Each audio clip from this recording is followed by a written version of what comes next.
బాబా మీరు న్యూమరాలజిస్ట్ గా న్యూమరాలజీ ప్రకారం అందరి భవిష్యత్తు చెప్తారు. అలాగే మన ఆంధ్రప్రదేశ్ భవిష్యత్తు ఎలా ఉండబోతుంది? తెలంగాణ ఈ చెప్పాను సంవత్సరం. ఆల్రెడీ. తెలంగాణ తెలంగాణ చెప్పారు. చెప్పాను. భారతదేశం కూడా ఇబ్బంది ఉంది 2026లో. నేను 1 year క్రితమే చెప్పాను. ఆంధ్రప్రదేశ్కి వచ్చేసరికి ఘోరమైన ప్రమాదాలు జరగబోతున్నాయి. నవంబర్ 1 తర్వాత ఆంధ్రప్రదేశ్కి ప్రమాదం పొంచి ఉంది. ఎందుకంటే ఆంధ్రప్రదేశ్ అనే పేరు ఏర్పడి దాదాపుగా 70 సంవత్సరాలు, అంటే 1956 నవంబర్ 1వ తారీఖు ఆంధ్రప్రదేశ్ అవతరణ దినోత్సవం. దానికి తగ్గట్టుగా ఈ 70 సంవత్సరాలు రావడం ఒకటి, అది 7 అంటే కేతు తలకాయ లేని పని అంటారు ఒకసారి. అదేవిధంగా మొత్తం ఈ 2026కి 17 నంబర్ వచ్చింది. మరణాల సంఖ్య పెరిగే అవకాశం ఉంది.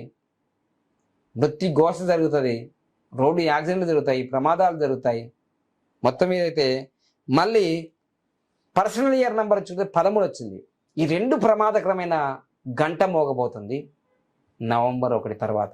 ఎప్పటి వరకు ఉంటుంది ఈ పరిస్థితి? ఇది 1 year ఉంటుంది. ఇది 1 year ఉంటుంది.